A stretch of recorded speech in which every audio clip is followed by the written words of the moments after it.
Rutherford scattering experiment. Rutherford scattering experiment में क्या है, रदरफोर्ड ने एक एक्सपेरिमेंट किया था जिसमें उसने अल्फ़ा पार्टिकल को स्कैटर्ड करके ट्राई किया था एक्सपेरिमेंट करने का, जिसने उसे स्कैटर किया था एक थिन शीट्स ऑफ मेटल पे। तो उसने लिया था अल्फ़ा पार्टिकल्स जो कि पॉजिटिवली चार्ज पार्टिकल्स होते हैं, जिसमें कि 2 यूनिट्स पॉजिटिव चार्ज होते हैं एंड उसमें 4 मास यूनिट्स होते हैं।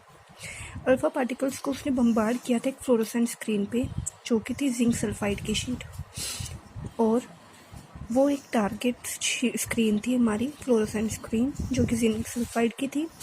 एंड इन दोनों चीज़ के बीच में अल्फ़ा पार्टिकल्स एंड उस स्क्रीन के बीच में एक थिन गोल्ड फॉइल की शीट लगा दी गई थी। अब जब भी अल्फ़ा पार्टिकल्स को बम्बार्ड करते थे तो वो पहले गोल्ड फॉइल पर 4 × 10⁻⁻⁶ मीटर तक बीच में बम्बार्ड करते थे।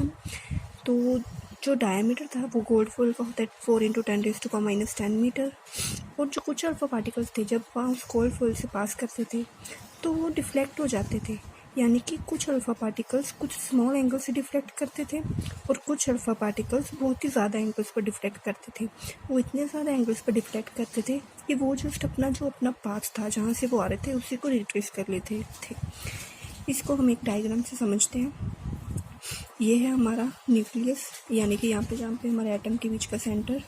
अल्फ़ा पार्टिकल्स को हमने जब बम्बार्ड किया था तो जब हम उसके पास टकराते थे तो वो कुछ एंगल्स पर डिफ्लेक्ट कर जाते थे, स्मॉल एंगल्स पर डिफ्लेक्शन, और कुछ डिफ्लेक्शन इतनी ज़्यादा होती थी कि वो जस्ट अपना पाथ रिट्रेस कर लेते थे, क्योंकि हम इसे कह सकते हैं कि वो 180 डिग्री तक भी बैक मूव कर जाते थे। तो इस एक्सपेरिमेंट में उसने पता लगाया कि जब कोई भी अल्फ़ा पार्टिकल्स हम बम्बार्ड करते हैं तो वो काफ़ी एंगल्स पर स्कैटर कर जाते हैं, लेकिन जो बिल्कुल 180 डिग्री पर स्कैटर करते थे उनकी क्वांटिटी बहुत कम थी, लेकिन जो काफ़ी थे वो सीधा सीधा भी निकल जाते थे। इससे ना रदरफोर्ड ने बहुत कंक्लूजन्स निकाले थे जिसके पोस्टुलेट्स भी बने थे। आइए हम उसको आगे पढ़ते हैं। The conclusions observe by the Rutherford scattering experiment. अब हम आते हैं conclusions of Rutherford scattering experiment पे। तो इसमें फर्स्ट कंक्लूजन्स था, there is a large empty space in the atom as many alpha particles passes through the metal sheets. जैसे हमने पढ़ा था कि जब अल्फा पार्टिकल्स यहाँ पर आते थे तो कुछ स्मॉल एंगल्स पर डिफ्लेक्ट करते थे और कुछ बिल्कुल 180 डिग्री पर डिफ्लेक्ट करते थे और कुछ तो बिल्कुल सीधा निकल जाते थे। इससे कंक्लूजन निकाला था कि उसमें बहुत सारी एम्प्टी स्पेस है एटम के अंदर, जिसकी वजह से अल्फा पार्टिकल सीधा सीधा भी निकल जाते थे। सेकेंड था, all positive charge is concentrated at the centre of the atom called nucleus. जो सारा पॉजिटिव चार्ज है वो न्यूक्लियस के बिल्कुल मतलब यानी कि एटम के बिल्कुल सेंटर में है, जिसे न्यूक्लियस कहते हैं।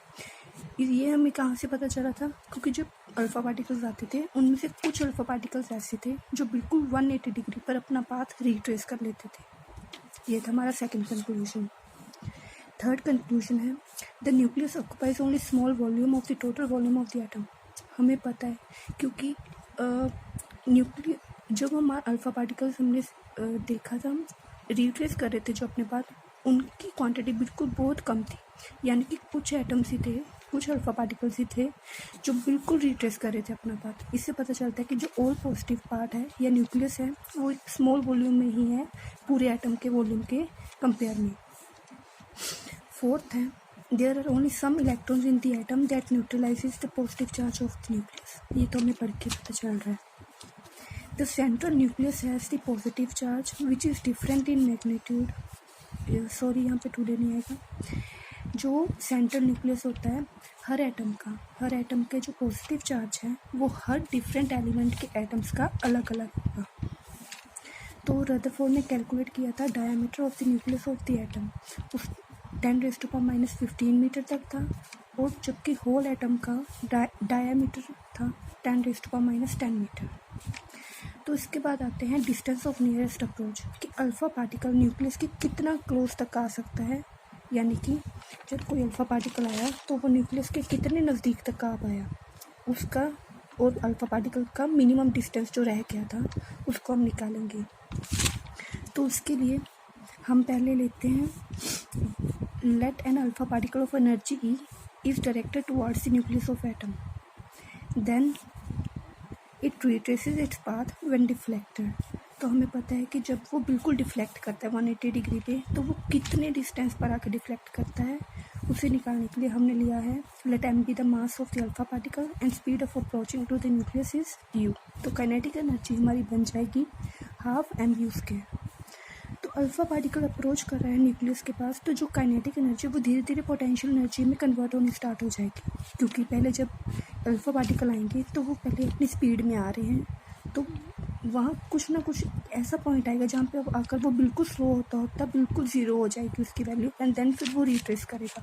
तो काइनेटिक एनर्जी सारी चेंज हो जाएगी पोटेंशियल एनर्जी में. तो इससे हमें पता है कि E की वैल्यू होती है 1/4 पाई एप्सिलॉन नॉट ZE हमारा एटम का एंड 2E अल्फा पार्टिकल का. चार्ज आ गया अपॉन R नोट, हमने जो वैल्यू निकालनी है. तो हम R नोट को ऊपर ले जाते हैं, E को नीचे ले आते हैं, तो हमारे पास आता है R naught is equal to 1/4 pi epsilon naught 2ZE square upon E. हमने उसको मल्टीप्लाई कर लिया ZE एंड 2E को.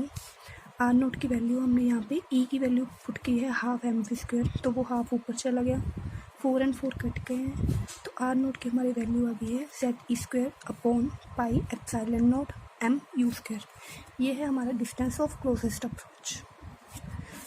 तो अगर हम एक सिंपल वर्डिंग्स में कहें कि पोस्टुलेट्स क्या निकलते हैं हमारे रदरफोर्ड मॉडल के, तो हम सिंपली इन 4 पॉइंट्स में इसे डिफाइन कर सकते हैं.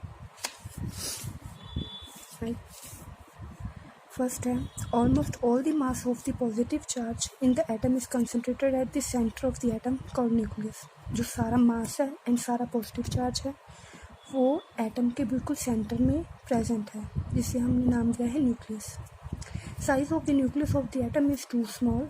जो साइज़ है न्यूक्लियस का एटम में वो बहुत स्मॉल है अगर हम इसे कंपेयर करें पूरे एटम के मास में. The negatively charge particles called electrons revolve around nucleus. जो नेगेटिवली चार्ज पार्टिकल्स हैं इलेक्ट्रॉन्स जो कि रिवॉल्व करते हैं around the nucleus, so there is a large empty space in the atom. क्योंकि वो कॉन्टिन्यूसली रिवॉल्व कर रहे हैं तो हमारे एटम के बीच में बहुत सारा एम्प्टी स्पेस बच जाता है. तो हमें पता है कि जो सेंट्रीपिटल फोर्स रिक्वायर होती है, सेंट्रीपिटल फोर्स जो हमें रिक्वायर्ड है to revolve the electrons around the nucleus, वो हमें किससे प्रोवाइड होती है? वो हमें प्रोवाइड होती है कूलम्स फोर्स ऑफ अट्रैक्शन से, जो कि बिटवीन न्यूक्लियस है एंड इलेक्ट्रॉन्स. इन दोनों के बीच में जो कूलम्स फोर्स ऑफ अट्रैक्शन होती है उसकी वजह से सेंट्रीपिटल फोर्स बनती है जो कि उसे रिवॉल्व करने में हेल्प करती है. तो हमारा 4th पॉइंट रह गया था. हमारा 4th पॉइंट है जो नंबर ऑफ़ इलेक्ट्रॉन्स हैं एटम में जो कि रिवॉल्व कर रहे हैं न्यूक्लियस के अराउंड, एंड जो नंबर ऑफ़ पॉजिटिव चार्ज हैं जो कि न्यूक्लियस में प्रेजेंट हैं, उन दोनों की क्वांटिटी नंबर बिल्कुल इक्वल होंगे. बिकॉज कि जो हमारा एटम है इसलिए हमारा एटम को हम इलेक्ट्रिकली न्यूट्रल बोल सकते हैं. तो ये थे हमारे postulates of Rutherford's model, and drawbacks इसके क्या थे वो हम इसकी नेक्स्ट वीडियो में पढ़ेंगे.